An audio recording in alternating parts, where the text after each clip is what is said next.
Larong Khullen kana na hamba chak chabra hairaga ase nete chakya namni ka hingkim do kel thang nungai bro larong da lak pase sandil da lebo larong da lebo kara nungai bro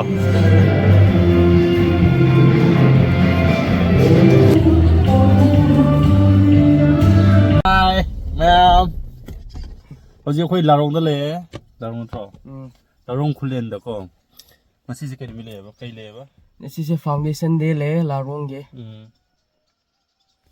Do khoi se ngang lak pane do ngang edi video ko slow dra ngasi video khar ka loge ko do horen mayam kamai to bra na khun gi foundation de Larong gi kamai to bra du yong mina se hoje khoi semin thongoi de gi tholak pane ko ai bani se video to hoje udre laga pung 7:30 da khodo khun gi sakcha gani ko duga 8 na mayam lak po sakcha ba ho dam do khoi na salaga kai kai mateng pang sakha dam na bhi se ko do khoi set ke du mathang video ha ke cha thau dam ntro Sa tha ga do khajan. nga uksa cha ni am ho ni nga uksa do nga sine na ho ka ni na chat ko mayam ati le mo gi khun gi hoji hol do sa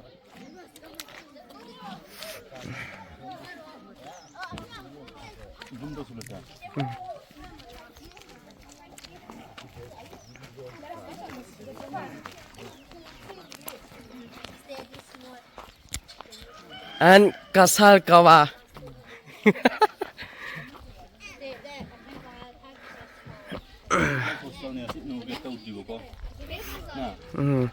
Isi tau gani. Oi foundation ga.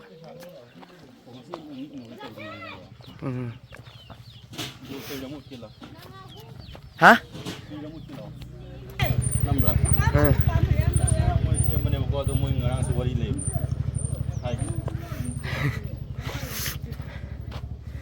asing mane boko ne se rokan do mo asi do na jingr ga khap ne khona do mi manga change hai ngam de hai mo do no nam no hai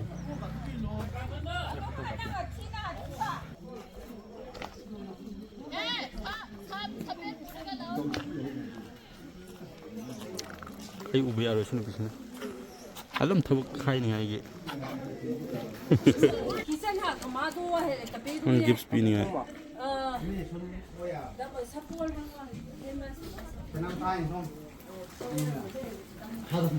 asina hinjang thongba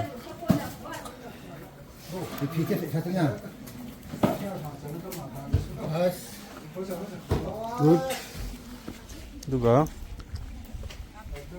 asidna women's way ne asina sak thongba hi asina sak makhana ising mathakna chak steam na thong mane ko laukhra good morning everyone ngasi numit se khoi na foundation day haiba numit se ngasi na ayukta gi khoi yu anatraga ima khoi dinga sa di ayukta haugan laga asomda thabak sa thongba chak thongba singju insang loin khoi yu khoi thora hojik ti kri tau dabra hairaga asi se kho chamna bane yengbiyo asmane toroga singju ang kallene kan mane yam ingni ni singju ingmane duga sise ising se kadai dik lakpra hairaga somne gi pipe ta chinglaga lok tagi tenki dagi chingmane hoi aduga si mayam sau leibasina sida chak chanangai Asina lepudo khoi leplaga asi sain asi keno thenenga ne. tama thin si yengse Asi keno ke star ne maring khui ke star ne se. yam phaje Kalin se azumana thingya mana maring khui ke star ne se. Bamboo ne sembo wa. so this is just the beginning so I'll show you come on let's go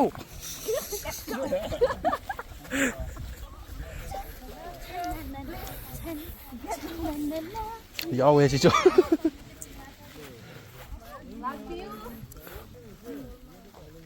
ꯁꯣꯝꯅ ꯁꯥꯕꯤ ꯈꯣꯏꯁꯦ ꯂꯩꯕꯁꯦ ꯁꯛ ꯐꯖꯕ ꯌꯥꯝ ꯁꯣꯝꯗ ꯂꯩꯕꯁꯦ ꯑꯁꯤꯁꯦ ꯈꯨꯟ ꯈꯣꯏ ꯅꯠꯇ꯭ꯔꯒ ꯃꯤ ꯑꯥꯗꯒꯤ ꯂꯥꯛꯄꯁꯦ ꯆꯥꯛꯀꯨꯝꯕ ꯁꯔꯐ ꯇꯧꯅꯉꯥꯏ ꯃꯣꯏꯁꯦ ꯂꯥꯛꯄꯤꯌꯣ ꯁꯤ ꯁꯤꯡꯖꯨꯁꯦ 와우. 진짜 ꯍꯥꯎꯒꯅꯤꯌꯦ 하오거니에. ꯃꯅꯝ ꯇꯥꯒꯦ ꯋꯥꯎ 당근은 introduce tawge asina pajur hairaga Pajur. manam Manam yam kanbado. kanbado 아메나 하항해 asiga asi andu haira akhoi andu bing kawe bako asi se hingna su saba ya ba andu ne bako usoi ne ba adu si mix sauraga duga samoro sikhra habraga hapaga ni hau to sumai saga da ba kan da ra 그만 또 그럴 때 했어. hau ne test kare sa sida happa ka di ko apra nang gi dunia to alag oi bini ba 신의 짱판 라크래. 짱판. 하이. 하이 하이네. 그때 하이를 거 봐라 봐라. 또 얘는 신의 뭐 이게 BLC는 뭐 이게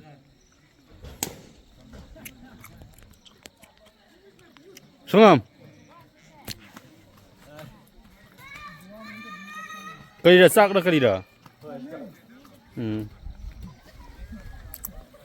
asmain to eh larong khun se ngasi jo fogi we en han gumna sak pal to hen nang ke to lin to tangni na pa sanu ta na len pa ka tha na yan listing fall ka tu of sakin dikitin ne sa sa ti ne ko panang kung ki bum pina fall an ha sama kan han kan thama sida mayam yung bi khyo do som do yung khyo sigo sikse na Isi larong khun gi aham larong khun ada san ngai ne ko pung 7:30 dagi ko larong khun da kana aham ba chak sabra haraga ase ne de sa ga nam ni kan hing pi ma chak first sab ma ogani every program ma ogani first sab birthday le man han chak sagani cake cutting le su man han chak sagani how bra ese san ne ko pu bse ase Sauber. Yes. Yeah.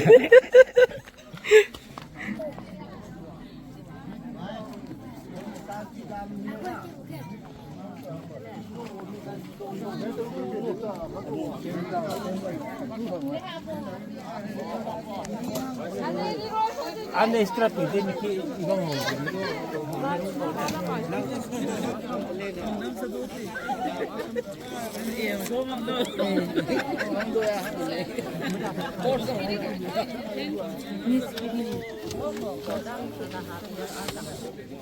자포드기 거의 마삭 못도 버자크라고 이양 범 술래 하이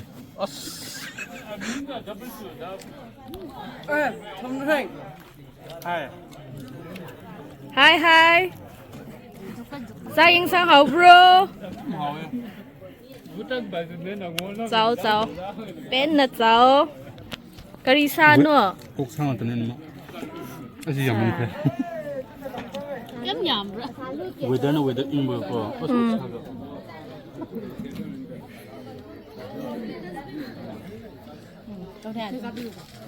어제 자갑 또 그러가 샘 사라가 직선이야 아닌데랑 고로래 고로인데 자와 너 웨더도 이런 거 프라 맘만해 어제 얼음 뭐좀 까지 보았다 보고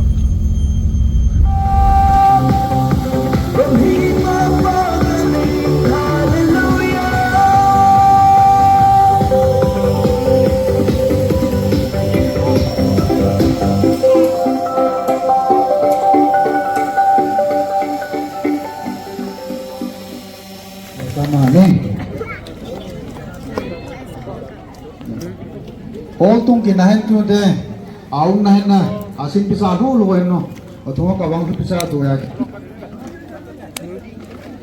하우스 만ung 홀 장가니 도가 프로그램 하고네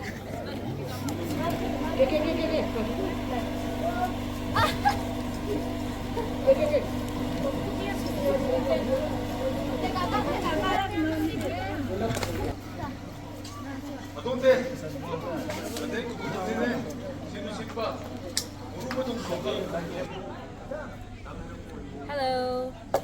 This program se hawrabane. Aduna hojik first aina introduce tawda ubse reception da satsarase.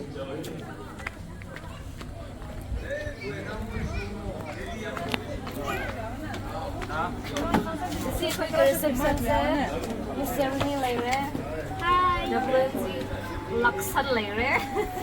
Ase assist aba laire se assistant nama. Hojik di hall da chale lao.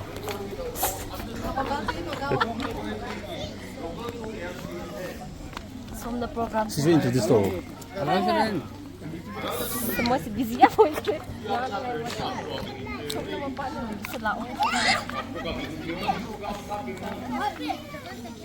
Ada. Asli yang bagus. Saya kat yo dah. Kandak nanak mai. Hazam ko di ingoi ba da.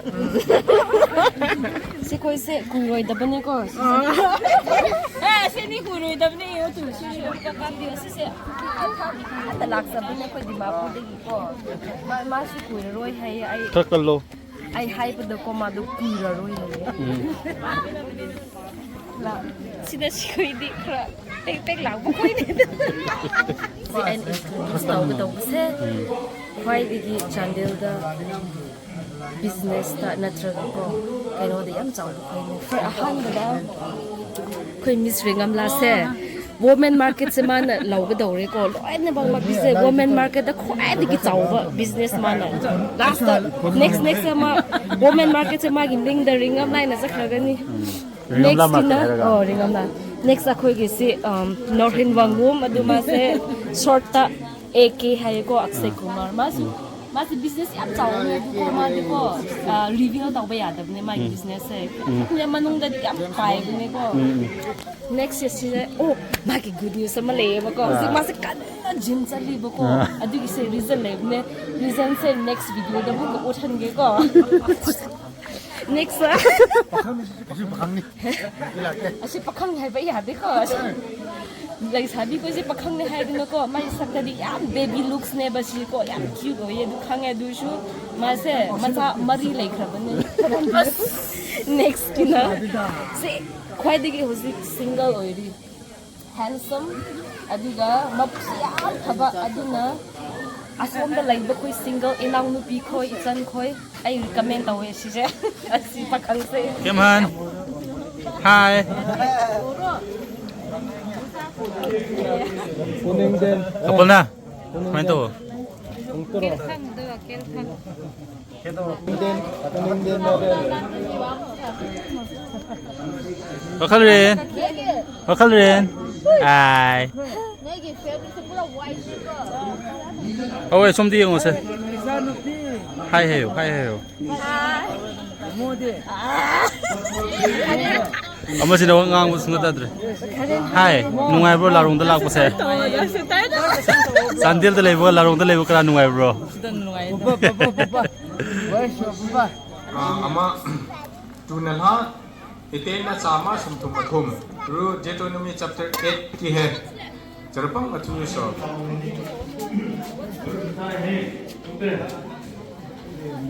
ni hai kening le ri keno le ama tu chiri ki theri ka kha sakhe roman ki samna da sa gane asiri ki malu to Nantiya, natawa na yun ang mga mga select ko na hindi kisik test nagkikam sa ng president. walo na tong aswan ki hi walo na tong bihisik ini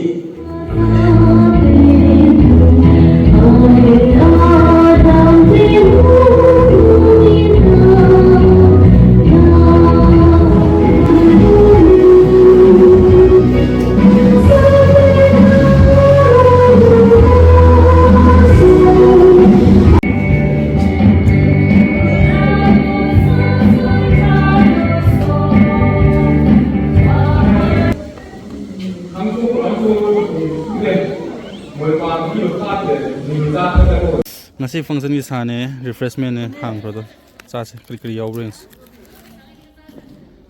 oi kenni ha sa sile ne wow wow lo wow lo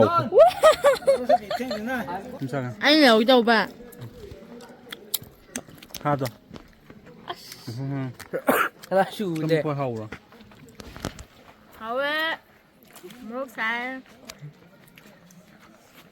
rồi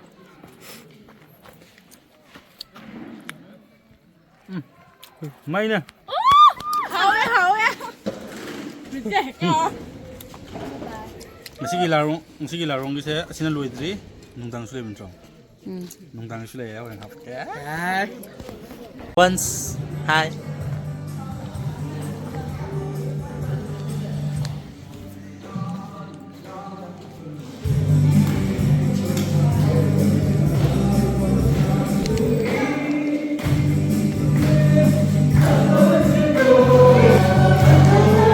Samhan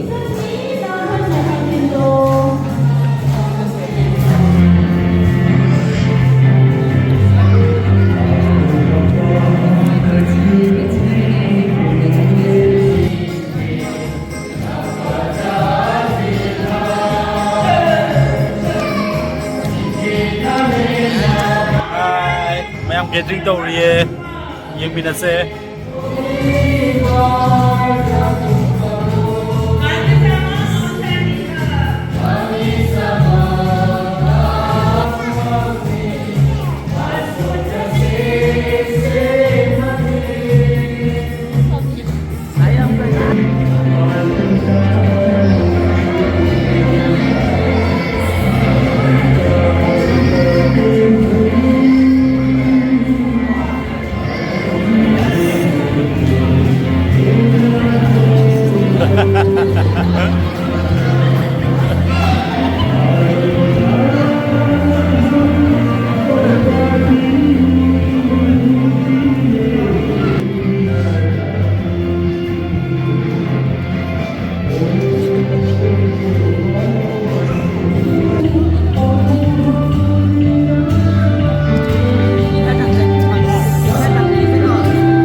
complain to bro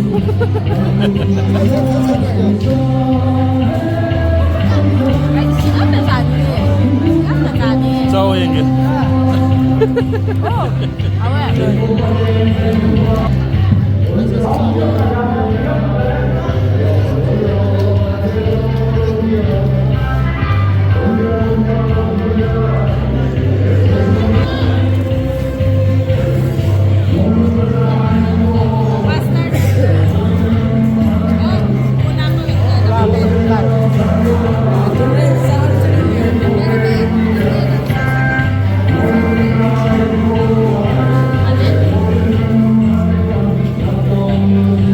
Extra lo udah pilih sih. Extra.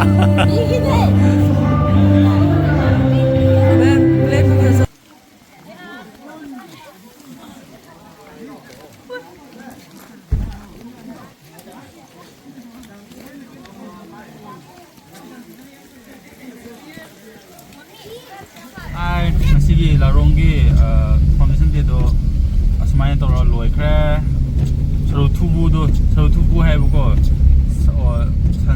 oki my brain makuk thong lo ko du chak ka du chara la solution hai ko hoji khoi halliye semen thang gi da oki no goi hai buko phase to namo sigi video di ase solution abo to ke sala khoi tung ni botha ga ni yam thuwa khai uk tin na ko mayam ngasi ho yeng bi bi do bu yeng bi dong tiam harawe adum support to bio henen ngai na video thakala pungam na ko na bye bye